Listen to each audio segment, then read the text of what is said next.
worship you. I worship you. You are here, working in this place. I worship you. I worship you.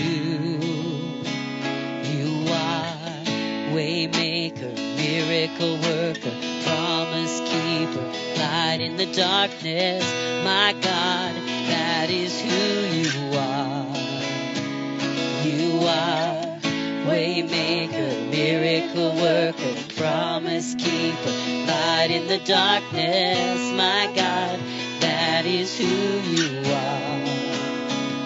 You are here, touching every heart. I worship you. I worship you. You are here, healing every heart. I worship you. I worship you. You are here, turning lives around. I worship you. I worship you. You are here, mending every heart. I worship you. I worship you. You are waymaker, miracle worker, promise keeper, light in the darkness. My God, that is who you are. You are waymaker, miracle worker, promise keeper, light in the darkness. My God, that is who you are. That is who you are. That is who you are. That is who you are. That is who you are. That is who you are. That is who you are. That is who you are. That is who you are. Even when I don't see it, you're working. Even when I don't feel it, you're working. You never stop working. You never stop working. Even when I don't see it, you're working. Even when I don't feel it, you're working. You never stop working. You never stop working. Even when I don't see it, you're working. Even when I don't feel it, you're working. You never stop working. You never stop working. Even when I don't see it, you're working. Even when I don't feel it, you're working. You never stop working. You never stop working. Waymaker, miracle worker, promise keeper, light in the darkness. My God, that is who you are. You are waymaker, miracle worker, promise keeper, light in the darkness. My God, that is who you are. That is who you are. That is who you are. That is who you are. That is who you are. That is who you are. That is who you are. That is who you are. That is who you are.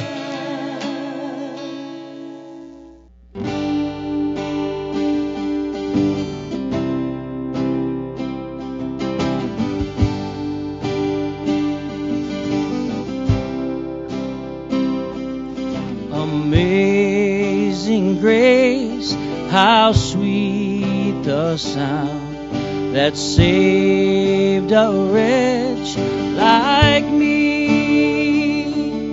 I once was lost, but now am found. Was blind, but now I see.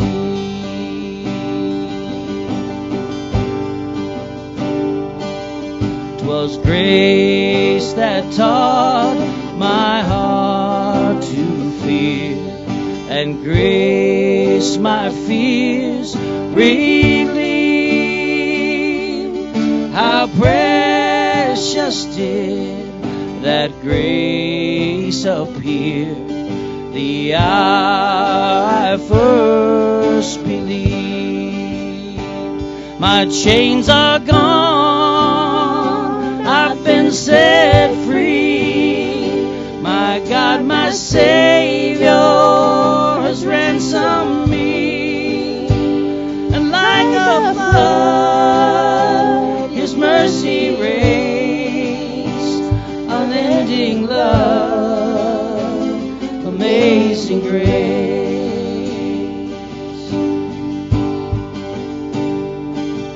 The Lord has promised good to me. His word my hope secures. He will my shield and portion be, as long as life endures. My chains are gone, I've been set free. My God, my Savior has ransomed me. And like a flood, His mercy reigns, unending love, amazing grace. The earth shall soon dissolve like snow, the sun forbear to shine, but God who called me here below will be forever mine, will be forever mine. You are forever mine. Well, welcome everyone. Thank you so much for joining us tonight. I'm so excited that you are with us here at House Church. And so I hope you are with your groups, and I hope you are enjoying yourselves. Maybe you had a meal together. I hope you did. I just want to encourage you guys as we begin tonight. I want to talk to you just a little bit about where we're headed next week, because tonight is the last night in our series on human connection. And starting next week, we're going to begin a brand new journey through the book of Philippians, in which we are calling Uncertain. It is so important for us in these uncertain times to be certain about certain things and to make sure that our faith is secure and we're focusing on the right things. And Paul's letter from a prison to the Philippians is just so valuable. He's in a very uncertain situation, but he is certain about certain things. And so I want to encourage you guys to look forward to this journey. We're going to begin it next Friday night at church, and then next week at a house church, and then it's going to take us all the way to Christmas. And so it's going to be a wonderful journey. So one more encouragement: if you're not currently in a house church, if you're just watching online right now, I want to encourage you to invite a couple of people to your house and start your own house church. You can do this. All right. I just want to encourage you to invite some people to your house, and let's get some more house churches going. It's the best time to start a house church is at the beginning of a journey, not in the middle of it. And so I want to just push and encourage and love and just say you could do this because it's going to be an amazing thing. And there are so many people in this world who are just so afraid of the future, and they need this certainty. And so will you be the hands and feet of Jesus and invite them to next week? But let's finish this up tonight through human connection. Here we go. Back in 1999, when I started seminary, I had to enroll in this class called Training and Mentoring. Honestly, I had no idea what that was. And honestly, I didn't really want to go. I just wanted to go to my regular classes, learn stuff, graduate, and move on with my life. And so I walked in the very first day to this class, really having no idea what in the world to expect. And the professor began to unpack that this 1 credit hour a week class will actually take us 4 hours a week to complete. You ever have one of those classes? Gotta love those, right? And so he began to unpack this. He said, first, you're going to have to be a part of a small group of students led by a professor. Second, you're going to need to attend weekly chapels. 3, you're going to have to find a professional mentor and meet with them once a week. And 4, you have to find a friend. Wait, what? I got to find a friend. I mean, that just struck me as completely weird, right? This program, not only do you have to do this semester, he continues, but you have to do it every semester you're at seminary. Wow. Okay. So let me get this straight. I got to go to chapel. Now that in itself is a little frustrating because I'm already leading worship at my church. I'm already teaching a worship class at Dayspring. So I'm already doing 2 chapels a week. So church 3 times a week on top of everything else seems a little extreme, but whatever. I got placed in a small group with a bunch of super young seminary students in this small group. I was married, got 2 kids. They were just trying to figure out how to shave, right? It was just weird, right? A professional mentor. Okay, I understood that, right? I got some questions. I got some things I need answered, right? So that's okay. But finding a friend, that was such a weird request. As I was growing up, I was one of those people who just, I knew a lot of people. I had some people I hung out with, but a true friend? I'm not sure I even knew what that meant. I had classmates, I had teammates, I had coworkers, but a friend? Maybe it wasn't truly a friend, I thought, because a friend is just someone that you have something in common with. But as this professor began to describe what a friendship truly was, I thought to myself, I'm not sure I've ever had a friend. Someone I could say anything to, a person that would have my back through thick and thin. I'm not sure I've ever had a relationship go as deep as this professor was talking about outside of my wife.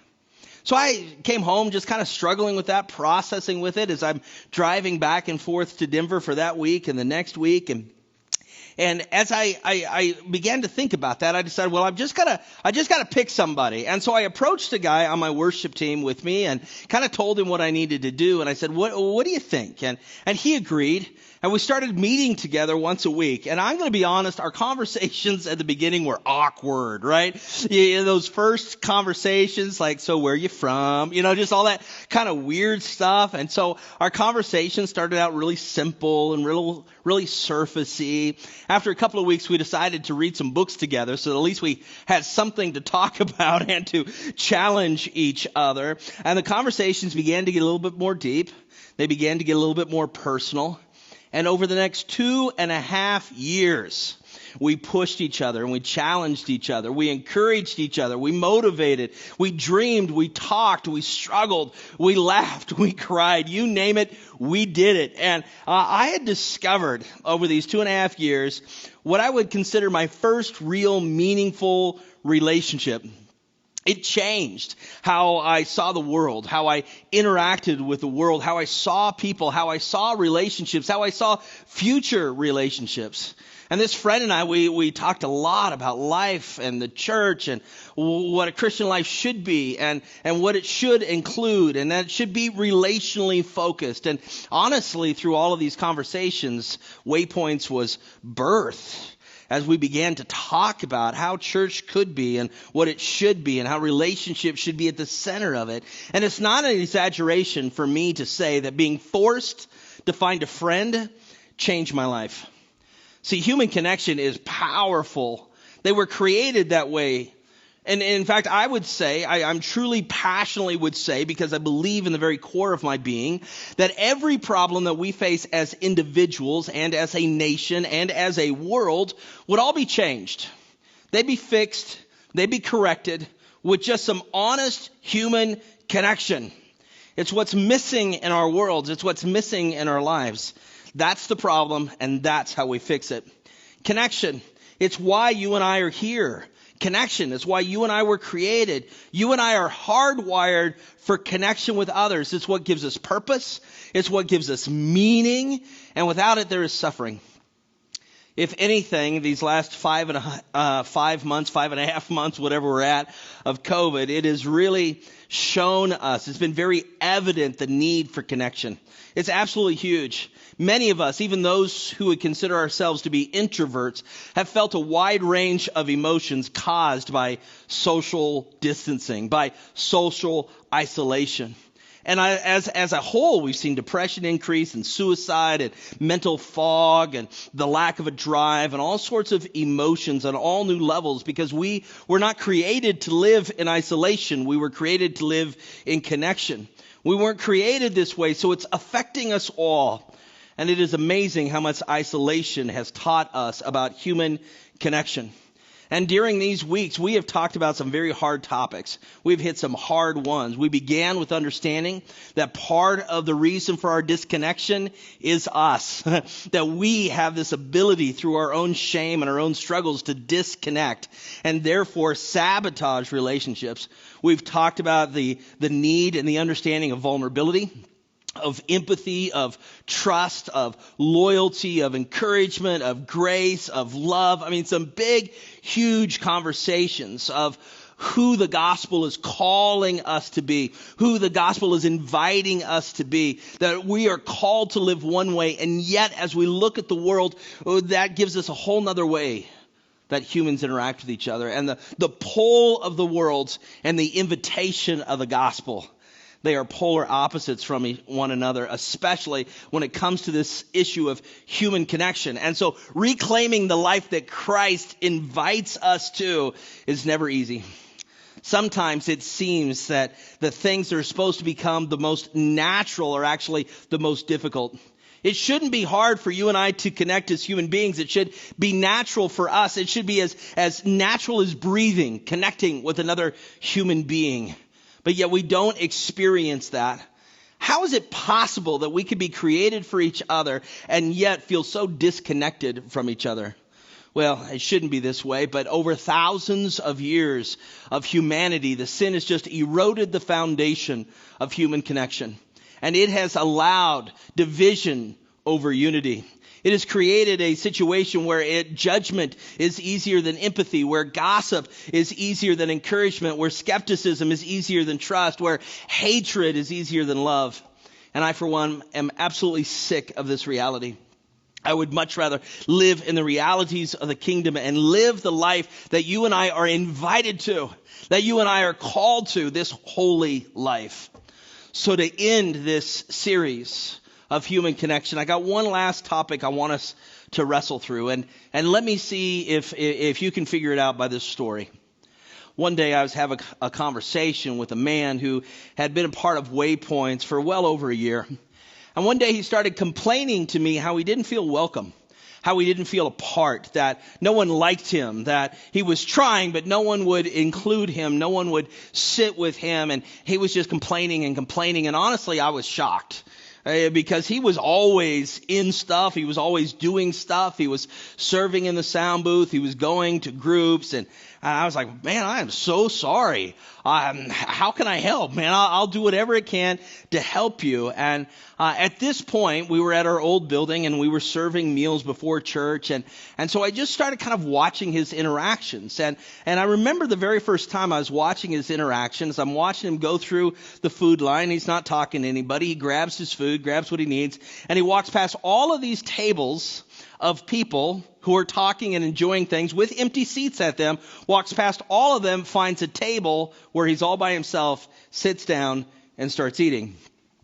I watched later on as we entered into group discussion, and he refused to leave the sound booth, and he wouldn't talk to anyone. And I watched when he came, he would just come and he would sit by himself, and he'd lean back in his seat, and he would fold his arms and just look at people.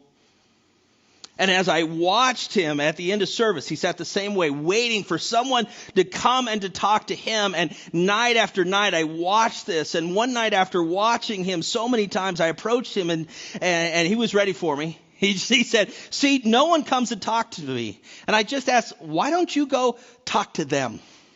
And he had this shocked look on his face and no answer. See, he had created this entire story in his mind about how no one liked him, no one wanted to talk to him, because he expected them to approach him. He expected people to push back his folded arms and his bitter beer face expression or expression on his face, or however we need to put that, right, in order to start a conversation.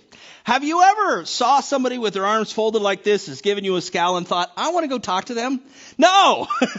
He had created a self-fulfilling prophecy. Have you ever heard that term? Let me explain it for you. You come to believe something to be true, even though it is not, and you make it happen by your action or your inaction. And we make some really bad decisions based upon these self-fulfilling prophecies, which are always based upon fear. And let me give you one example. You believe no one likes you. No one's going to love me. No one's going to be there for me. No one cares about me. So, as a byproduct, you're rude to people, you're angry towards people, you're standing around with your arms folded, you're giving the bitter beer face expression to everyone, and what you fear then becomes true. Not because it was true, but because you made it true by your actions. It becomes a self-fulfilling negative prophecy that you made happen. And I have seen it happen so many times in my life, and some of our biggest self-fulfilling prophecies come in relationships. And I don't know where this started. I have no idea. Maybe it was middle school. Maybe it was 6th grade or 5th grade. But somewhere in this period, we started evaluating who we are and the relational potential of those people around us. And we started to try to figure out, how do I fit into the world? And we started looking at people and asking ourselves, could we be friends? See, it's interesting that most of the questions we ask ourselves in these moments are not, do I want to be their friends, but will they want to be my friend? We put it completely upon, will they accept me? Will they love me? See, we so long for love. We so long for acceptance. We so long for connection. But we believe that we're not good enough for connection. We're desperate for connection. But we're not desperate enough to do anything about it. We're just so afraid. Man, am I likable? Will they like me? Will they think I'm cool? Will they accept me? Will they want to be my friend? And the answers that we form in our mind to those questions will drive us to do some crazy things. When we come to the conclusion that no one wants me, that no one likes me, then and you'll become like my friend in this story. And we'll end up validating our beliefs. And we validate them by, well, we won't sit at table with people. We give off body language that says, don't talk to me. We wait for people to talk to us first before we talk to them. And he isn't the only one. We all have fears and anxieties. And because of that, we flip the tables on relationships. And instead of taking the initiative, instead of pursuing friendship, we settle for less. Tonight, what I want to do is I want to talk about risking for relationships. See, everything we've covered in this series of human connection comes with risk. It comes with these moments where we want to tuck tail and run, but you choose to stay. Those moments where we are so hurt, we're so stressed, we're so angry, we're in such a hard situation that it'd be so much easier just to ditch the relationship and go it alone, but you choose to stay. See, nothing about human connection is easy. It's not a one and done. Human connection is hard. Human connection is hard work. Human connection is constant work. And I'm going to be honest with you, you're not always going to win. There are moments where you will work your hardest to stay connected and to stay in that moment. But no matter how hard you work, it just won't work out. And this is where many of us quit. We give up on relationships. And we cry out, never again. I won't trust again. I won't love again. I won't do this again. And our woundedness becomes a wall that we hide behind. And when a new relationship begins, we begin forming another self-fulfilling prophecy where we develop a belief that they're going to screw you over. So you make a preemptive strike. You hurt them first, or you distance yourself to lessen the blow you believe is coming. Whether or not it really is something totally different. We hide our vulnerability. We hide our love. We hide our loyalty. These self-fulfilling prophecies keep us from starting relationships in the first place. But if you live life alone, you'll always be alone. It is in this self-fulfilling prophecy that things are just so weird. So what we long for the most, we fear the most. We long for intimacy, but we're afraid of it. See, humans are designed for relationships, and yet relationships are at the center of our struggles. We know we're made for each other as our souls suffocate when we lack meaningful relationships. We can see that we're created for connection by the intense consequences of disconnection. When we are disconnected, we experience isolation and loneliness. And if disconnection prevails, it turns into bitterness and disdain. You can see the outcome of disconnection wherever there is hatred and hostility and violence. We divide by race, we divide by color, we divide by gender, we divide by economics, we divide by social status. And in the end, these preconceived differences are simply the symptom of disconnection. And human connection is the answer. This has to change. In order for you and for me to live the life that we were created to experience, we need human connection. We need relationships. For you to have those relationships, you've got to take the initiative to form them. You're going to have to risk yourself to find relationships. They're not just going to come to you.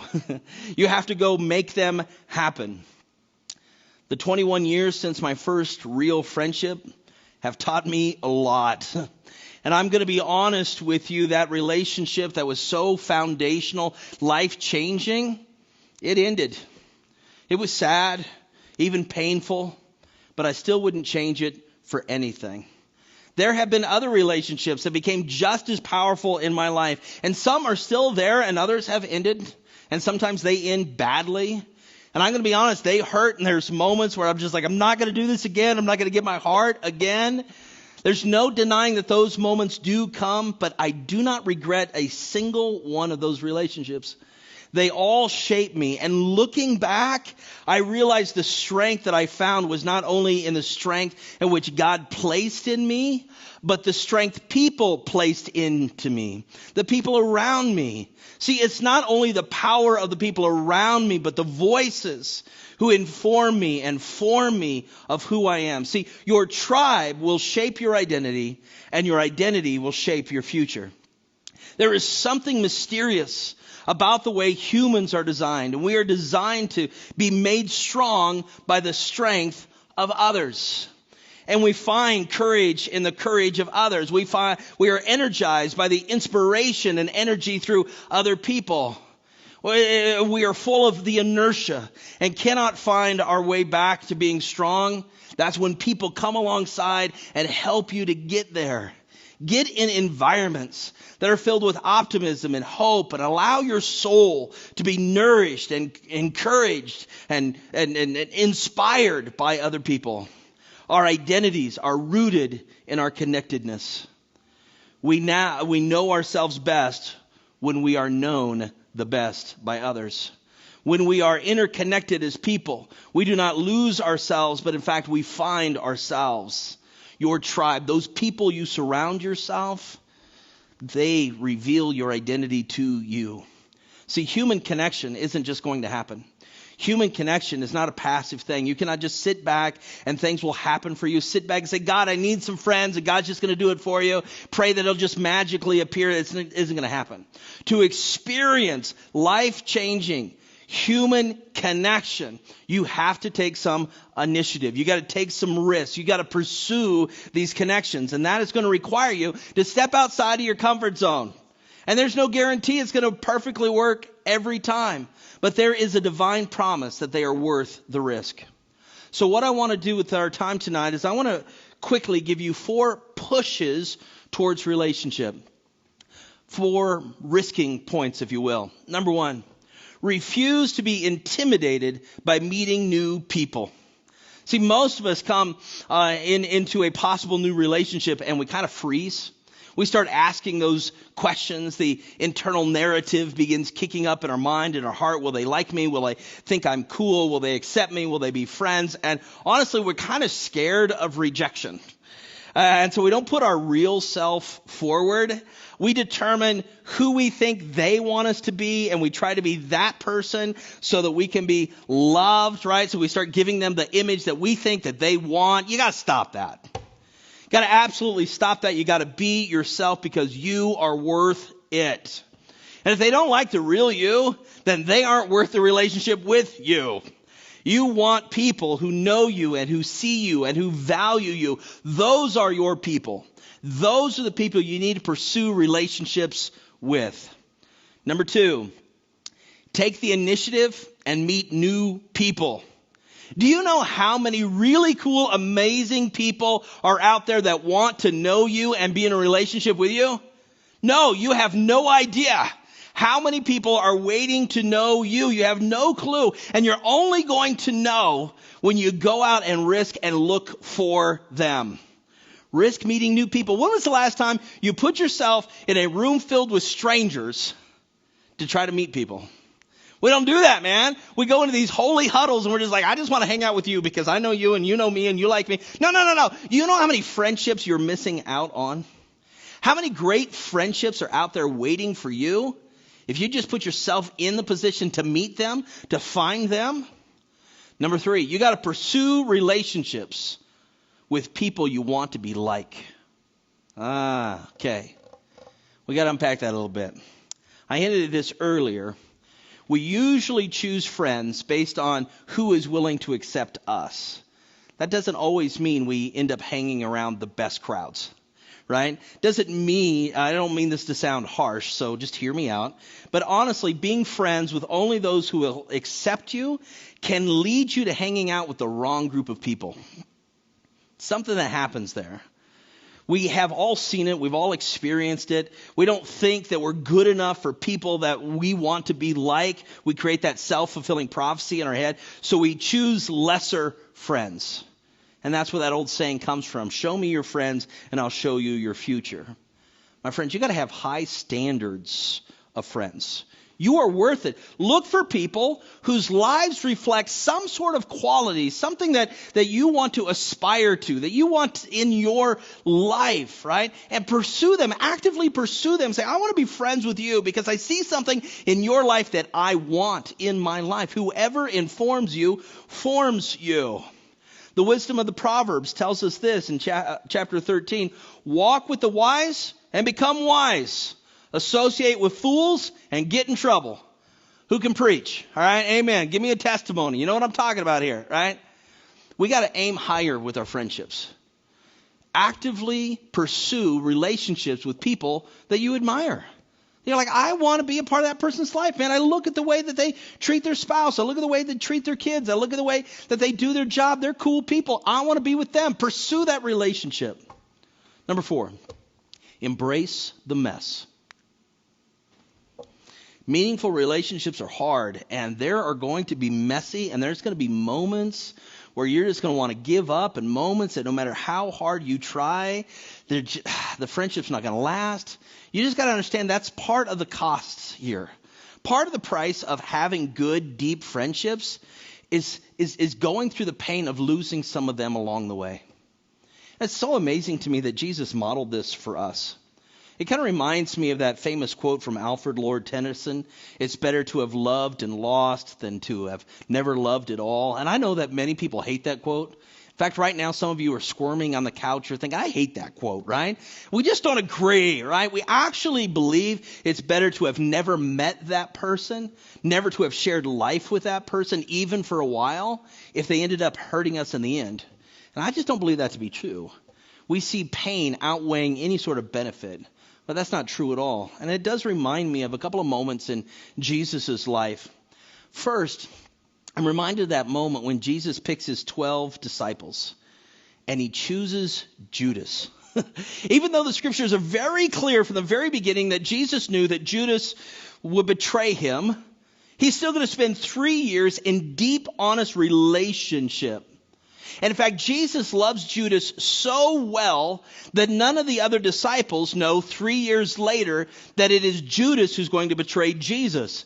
In fact, when Jesus says, one of you is going to betray me, they're all shocked. They're like, who? That's how well Jesus loved Judas, even knowing the end.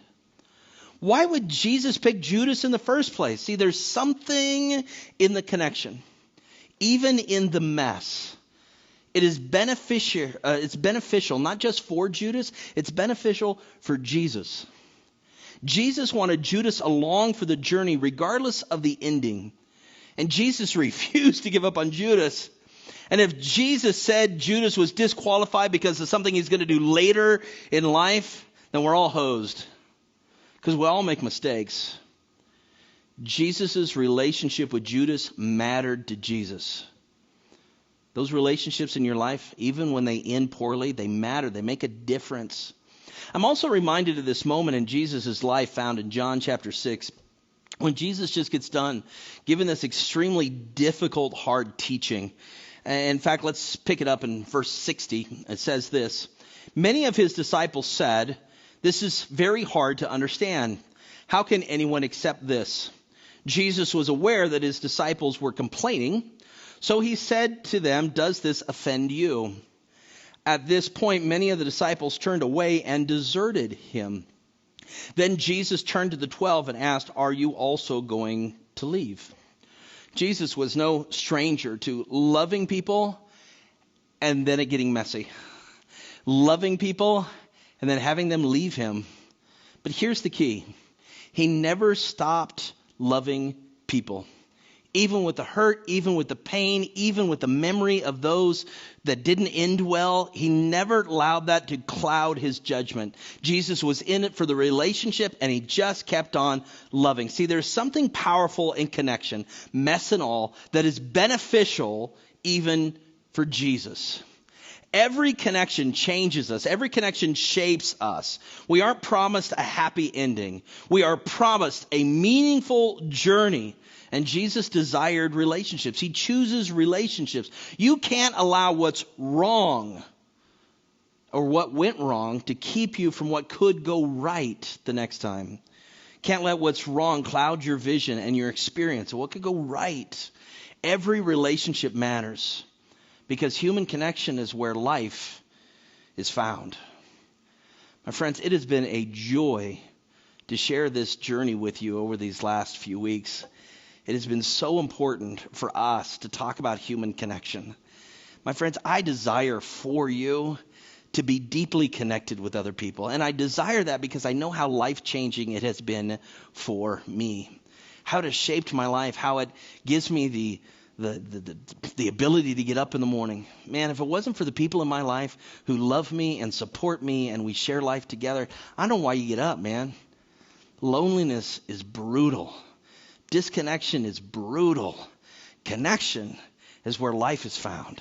So I want to encourage you guys to take all these lessons, to rewatch them again, take all these lessons and apply them to your life. And it all begins with this last one. Take the initiative to build some new, lasting relationships with the people around you. God bless you, my friends. Talk to you soon. Hey, guys. Thanks for being with us tonight. As always, in the last few weeks, we just wanted to kind of start a conversation with whoever you're sitting with at your house church or maybe even there on the chat features. But something that jumped out at me just watching this is the fact that relationships shape us. Yeah. Right? You mentioned that even the good ones and most of the time those ones that we wouldn't place in that good category. Right. That for whatever reason they ended, faded into the background, or maybe it just ended on a bad note. Right. Those still shaped our ability to connect. It still shapes who we are. Yeah. It's also important as we're looking back on those relationships that two things. One, that we don't become jaded. Right. Right? So, when we become jaded over a relationship ending well, then that's when we get the self-fulfilling prophecies and we push people away and we become jaded, we become hard-hearted, and we're missing out on so much. But the second thing is when we have a relationship that ends badly, then that is what becomes our focus. Mm-hmm. We focus on the ending, we don't focus on the journey. We focus on the bad stuff. We don't focus on all the good stuff. And that relationship was in there for you and I to learn stuff. So instead of giving the ending power, we got to give the journey the power. And allow it to shape us and go, you know what, I learned this, and I learned this, and I learned this. It isn't about the ending. Quit making the whole memory just at the end. Yes, because that's like you said, you're giving that power in your life. And the journey, there was a reason you hung in there. Oh, yeah, absolutely. In that relationship. For whatever reason it ended, there was a reason you were there at the beginning. So rely on that, I guess. Yeah, absolutely. It's good stuff. So guys, thanks for checking us out. We're going to kick it over to you, and you're going to continue this discussion and take it wherever